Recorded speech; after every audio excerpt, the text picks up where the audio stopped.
Hey guys, it's J.Anthony here. Just going to do a quick little informal watch vlog update. Continuing to mess with the camera and the audio, so please forgive me as I continue to get these things straightened out. Today's going to be a really quick little video. A question I got asked earlier today, and I've actually been asked quite a few times, is how do you know if you're getting a good price on a pre-owned watch? And my apologies, I should have addressed this on some of my earlier videos, especially on buying pre-owned. But you really owe it to yourself to do your due diligence and to make sure you're getting a good deal on a pre-owned watch. Because the reality is that watch prices can vary dramatically from one vendor to another. And you'd be doing yourself a disservice by not taking advantage of what a great world we live in these days. You have infinite access at your fingertips to peruse multiple websites and multiple sources of information to get a good sense of what price you should be paying for a particular watch. And so you really owe it to yourself to do your due diligence. If you're looking to buy a pre-owned watch or even a new watch, I highly recommend you check at least a dozen websites online to kind of get a sense of what pricing you should be paying. And the way you want to go about this is if there's a particular watch that you're looking at, I would say the first thing you need to do is identify what the model number is. So if you're looking at a Rolex Submariner, for example, what generation of watch is it that you're looking at? You know, is it a 16610? Is it a 1116? Is it a 11610? Is it an older one? You know, what's the exact model number you want? Because that model number is what you're going to use to help get a good sense of what that watch is actually worth. So let's just use, for the sake of example, a 16610 Rolex sub. So they made those subs from the late 80s up until the early to mid 2000s. There was model changes in between. And you also want to get even more specific. So if you're looking for a Rolex sub, do yourself a favor and find, if you're looking for one that says Swiss made on the bottom, or if you're looking for one of the older Swiss's less than T dials, which uses a different kind of luminescence. You want to get as specific as you can possible, because the more specific you get, the better pricing information you're going to be able to achieve. So again, just using for the sake of example a 16610 Rolex. The first thing you're going to want to do is get a sense of where it is you're looking to buy one of these watches. So depending on your comfort level, there's a video I posted about where to buy watches. You're going to be looking at a multitude of places to actually go buy one of these things. There are auctions in large cities, there are pre-owned watch stores. You can buy them online from online vendors that also have storefronts, or you can also buy them on places like eBay. So, and there's a bunch of other places you can buy them as well, but let's just assume that's kind of what you're thinking. And for the sake of this, let's assume you're going to buy it from a secondhand watch seller that deals in pre-owned vintage watches. I understand pre-owned versus vintage. A lot of people gave me some nonsense on my last video. Those are both kind of interchangeable terms. A lot of people consider vintage to be like 1970s and older. For the sake of this discussion, let's assume pre-owned is any watch over 5 years old. And I'm just going to leave it there. So if you disagree, feel free to tell me why. So on that, what I would do for this example is I'd buy a watch from, let's say, where I typically would buy a watch, which is from an online store that has an actual storefront as well. So there's websites for Rolexes, for example. There's places like bobswatches.com. There's Bernard Watch. There's billions. There's Tourneau. There's so many watch websites that I could name just for even the U.S. alone, let alone outside the U.S. They specialize in selling pre-owned Rolex inventory. So the first thing you want to do is, if you're looking to get a sense of price, you want to find as many of these websites as you can. And the credentialing that I would use on these, as I want you guys to be picking websites and vendors that are actually relatively safe and that you can have a little bit of trust in. You know, that there's plenty of less savory sellers that might have really good pricing, but one of the criteria I use whenever I buy a watch, and I'd recommend to you, my viewers, is making sure that whoever you buy from has an actual storefront. So, you know, if abcwatch.com is selling Rolexes, do they also have a legitimate business address in a legitimate city, and are they actually ranked as a business as well? Because that's going to give you some power if you end up buying from them and there's issues with the watch post-purchase. So, you know, me living in the United States, if I was going to go buy a watch from an online website, I would make sure that they have a US-based address. I would check them with a Better Business Bureau, and that would give them enough criteria for me. If they have a good rating and they have a physical address, I know that they're going to be easier to track down if something goes wrong, and I'm going to have a lot more faith in what I'm going to do business with them. So that said, so maybe you dig through about 5 or 6 different websites and try to find the model that you're looking for. And there's websites like Chrono24 even that will give you pages upon pages upon pages of a particular model, and they'll show you all the listings online. You can Google things and click on shopping. And when you're looking these things up, use a search engine like Google. I know people out there still use Yahoo, whatever your search engine of choice is. But make sure that you're searching for not only the model, or excuse me, the make and the model, but also the particular model number. So in the case of the Rolex Submariner, make sure when you Google it or however you want to search for it, you're doing Rolex Submariner 16610.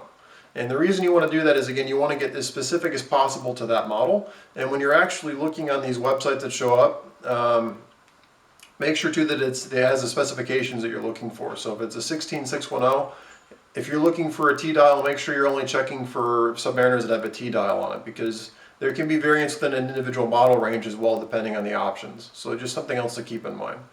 And then I guess what I'd say my ace in the hole is, or my favorite place to check pricing, is once you've checked, I'd say 5 or 6 different jewelers and ones that you feel you'd be comfortable making a transaction from, then the place that I would go to get some really good pricing as well, and just kind of counterbalance that. So the vendors that you're looking at online, they're going to be probably your high end of the market. Because any vendor that has a storefront is going to be charging a premium, because they're going to have a staff on site and electricity bills and all sorts of fun stuff. So your low of the market, as most of you guys know, and where a lot of people want to buy watches, is going to be Rolex, where you're or not Rolex, excuse me, eBay. Because you're on eBay, you get individual sellers. They're not paying for storefronts. They're just, anybody that wants to sell their stuff.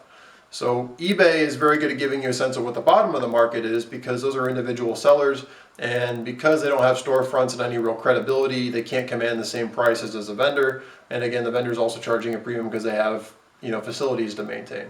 So you're going to use, again, these vendor websites you're looking at. Again, I'd only look at ones that have a legitimate storefront to make sure you're actually getting sellers that are actually worth purchasing from. And then you're going to use eBay to determine your bottom of the market. And the way you search on eBay is the same way you'd search in Google. So in this case, we do Rolex Submariner 16610. And then what you want to do is, on the left side of eBay, there's a bunch of filters. And click the filter that says sold listings. And when you click sold listings, it's going to show you every watch that's actually sold. And that's very important, because if you look at old listings, not all those watches have sold. And if you look at current listings, people can ask whatever they want for a watch, but if they don't sell it, whatever they're asking for is meaningless. I could put, my Seiko Monster on eBay tomorrow for $1 million, and just because I put it on eBay for $1 million doesn't mean it's worth $1 million that anybody'd buy it. But if you click on sold listings on eBay, it'll give you a list of all the watches that actually sold, that somebody actually paid money for, and you can filter those from lowest to highest price, and that'll give you a very good kind of historical look at what those watches are actually worth private party.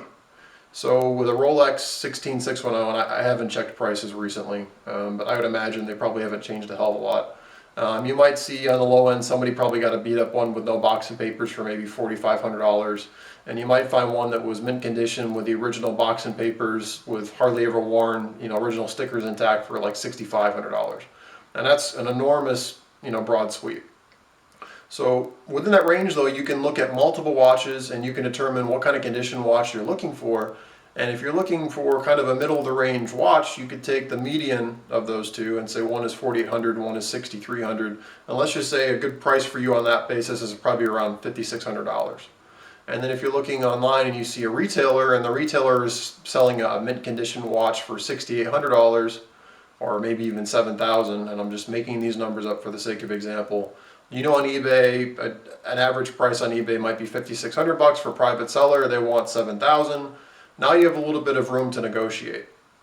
And if you're patient, this can pay off, because if you decide on a particular vendor that you want to buy from, so let's just say it's abcwatch.com. I don't even know if they exist. If they do, I'm sorry. And there's a particular watch on there you really want, and I'd say also have a backup one you may want to be willing to buy from as well, so maybe another seller. Watch their listings and see if the watch you want hangs on the site for a long time. It's no different than cars. If you see a used car on the lot, a used car can sit on a lot for months at a time. So watch the particular watch that you want and look for one that's been sitting on this website for a good bit of time. Let's say it's a month or 2 months. If this watch has been sitting on this vendor's website and they've been unable to sell it, there's probably going to be some flexibility on the price, and that's your opportunity to use your research to go in and make them, an intelligent offer. You know, obviously you can bid them whatever you want, but understand if you give them a ridiculous number, they probably aren't going to counter you. But using your knowledge of what things have been selling for on eBay, and just other ones you've looked at on the market, make them, you know, a reasonable offer. So you might come in if they were listing it for 6,800 and maybe you offer them like 6,200.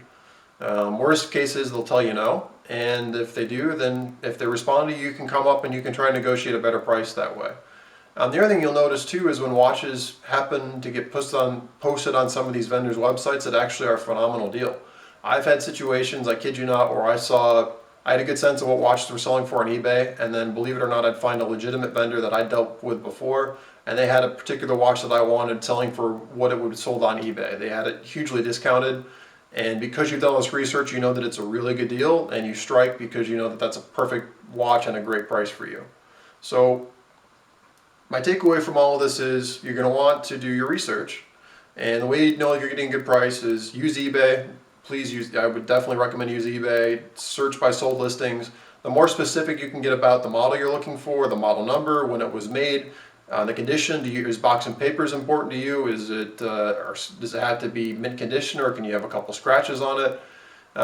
Know exactly what it is you're looking for so that you can be realistic, and then when you're looking, you can look for pieces that meet your criteria and get a good sense of pricing. And then you're going to use, again, eBay as one source of information to get a sense of private party low end of the market. This is very similar to, you know, what pricing you get if you traded your car into a dealer. eBay is going to be low into the market because, again, a lot of these people don't have the credibility of somebody who would possess a storefront. And so they're not going to be able to command the same prices as some jewelry store that has a high-end display and has, you know, that kind of a credibility level built up. And then you of course can purchase watches off eBay as well. I'm not trying to dissuade you from that as well. And you're probably going to get a better deal, but then there are other risks with buying high-end purchases from eBay, so that's a whole other story. And then look at several vendor websites, and by my personal criteria, and you know, again, this is your money and your risk. I would look at vendor websites that have legitimate storefronts, and so again in the U.S., and if you see, you know, abcwatches.com, I would see if they actually have a store that you can visit, and if so, you know, make sure that it has a list, that the business address is real. I mean, you Google Earth it, make sure that it actually does exist. In the U.S., you can look them up on Better Business Bureau, make sure that they actually have a decent rating. You know, of course, do Google reviews research or any sort of review research you can.